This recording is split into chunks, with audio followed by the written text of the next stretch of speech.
Bendiciones. Déjate de pretextos. ¿Qué es lo que estoy diciendo? El ser humano por naturaleza siempre tiene un buen argumento, siempre tiene una buena razón, siempre tiene una buena justificación para no actuar conducentemente o no actuar de acuerdo principalmente a la voluntad de Dios. Siempre existen pretextos. Y hay dos casos en la Escritura que me gustaría compartir contigo. El primero está ya en el Antiguo Testamento, en la persona no del pueblo de Israel, sino de un hombre que no era del pueblo de Israel.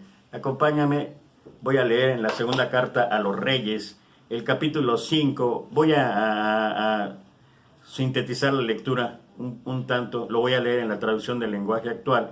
Naamán era el rey, era un general del rey de Siria. Era muy apreciado por el rey de Siria, y el problema que tenía Naamán es que tenía lepra. De tal manera que en una de las ocasiones en las incursiones a Israel le llevaron presa a una niña, y la mamá de esa niña, cuando vio a Naamán, le dijo: si mi patrón fuera a ver al profeta Eliseo que vive en Samaria, se sanaría de la lepra. Bueno, tenía él una oportunidad ahí para que las cosas cambiaran en su vida. De tal manera que haciendo caso del consejo, Naamán fue con el rey, le comentó el asunto, y el rey no solamente le dio una carta de recomendación para el rey de Israel, sino que además le dio 30,000 monedas de plata, 6,000 monedas de oro y 10 vestidos. Entonces va Naamán envía para que le den la carta al rey de Israel, y el rey de Israel se angustia tanto, dice ahí en la Escritura, dice: ¿acaso yo soy Dios? No puedo dar vida ni quitarla. Pero y aquí voy a empezar a leer. Mira lo que hizo el profeta Eliseo cuando se enteró del asunto. Cuando el profeta Eliseo se enteró de que el rey estaba tan angustiado, le envió este mensaje: ¿por qué rompiste tu ropa? Deja que ese hombre venga a verme, para que se dé cuenta de que hay un profeta de Dios en Israel.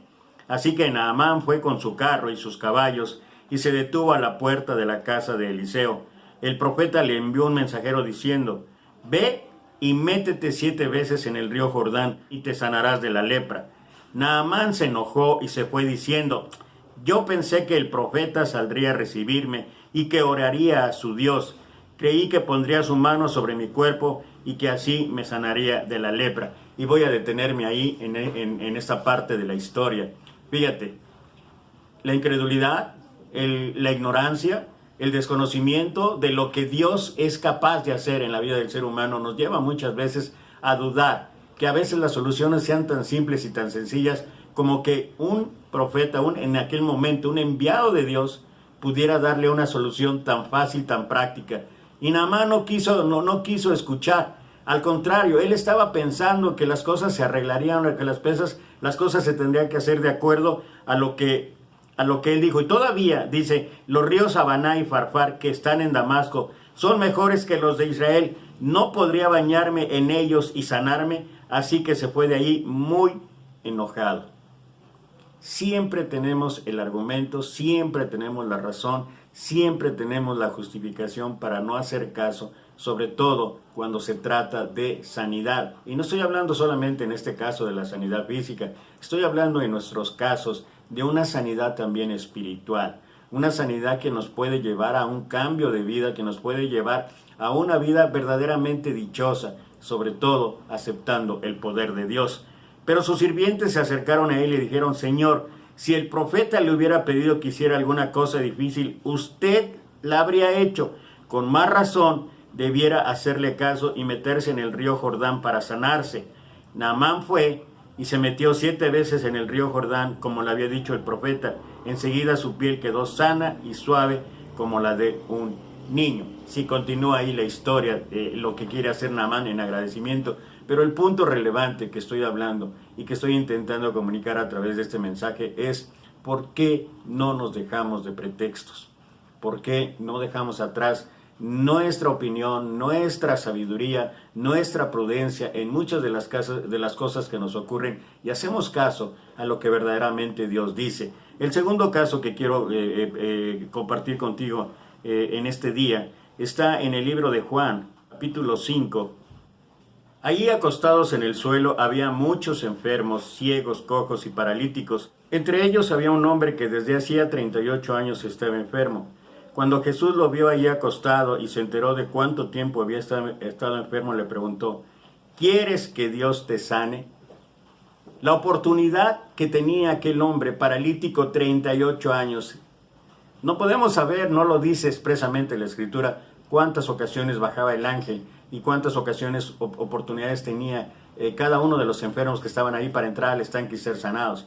Pero 38 años equivalen a más, mínimamente, que hubiera bajado el ángel una vez al día. Por lo menos, estamos hablando de más de 8,000 oportunidades que tuvo aquel hombre para ser sanado. Y ahora, de una manera milagrosa, de una manera diferente, de una manera increíble, llega ahí Jesús, le dice al hombre: ¿quieres que Dios te sane? Y mira la respuesta de aquel hombre. El enfermo contestó: Señor, no tengo a nadie que me meta en la piscina cuando el agua se mueve. Cada vez que trato de meterme, alguien lo hace primero. Pareciera ser una respuesta correcta, un buen argumento, una buena justificación, una buena razón. Después de todo estaba paralítico y uno puede imaginar que sí, era difícil que él pudiera llegar antes que otros enfermos y meterse al agua. Pero lo que no dice ahí la Escritura, lo que no habla y que nosotros pensamos es que aquel enfermo tenía quien lo cuidara, tenía quien lo bañara, tenía quien lo alimentara, tenía quien lo llevara al estanque y de regreso a su casa, tenía quien cubriera sus necesidades. De todo eso nunca habló el enfermo, solamente se concentró en qué, en un mejor argumento, en un buen pretexto para decir o justificar por qué no había sanado, y peor aún, para no afirmar positivamente y decir: Señor, sí, sáname. Después de todo, para eso he estado aquí durante 38 años. Y aún así, igual que pasó con Naamán, aún así Jesús le dijo: levántate, alza tu camilla y camina. El asunto para nosotros es: ¿por qué no nos dejamos de pretextos? ¿Por qué no dejamos atrás nuestros argumentos, nuestras razones, nuestras justificaciones para cambiar nuestra vida? Si se trata de adicciones, tenemos todos los pretextos para no abandonarlas. Si se trata de malas decisiones, tenemos todos los buenos argumentos para justificarlas. Si se trata de muchas cosas más, y sobre todo si se trata de no estar cumpliendo la voluntad de Dios, tenemos argumentos suficientes para no hacerlo. Y esto que estoy hablando de los pretextos es lo mismo que ocurrió desde el principio mismo de la creación, cuando Dios le preguntó a Adán: ¿acaso has comido del árbol que te mandé yo no comieses? Mira la respuesta de Adán: la mujer que me diste. Y la respuesta de la mujer no fue diferente: la serpiente me engañó. Sea culpar a otras personas, sea culpar a las circunstancias, o sea culpar al mismo Dios, es un buen argumento, es un buen pretexto, es un buen justificante para no estar haciendo las cosas que Dios nos ha mandado. Por eso, reitero la invitación: dejémonos de pretextos y cumplamos una vida tal como Dios quiere que lo hagamos. Que Dios te bendiga.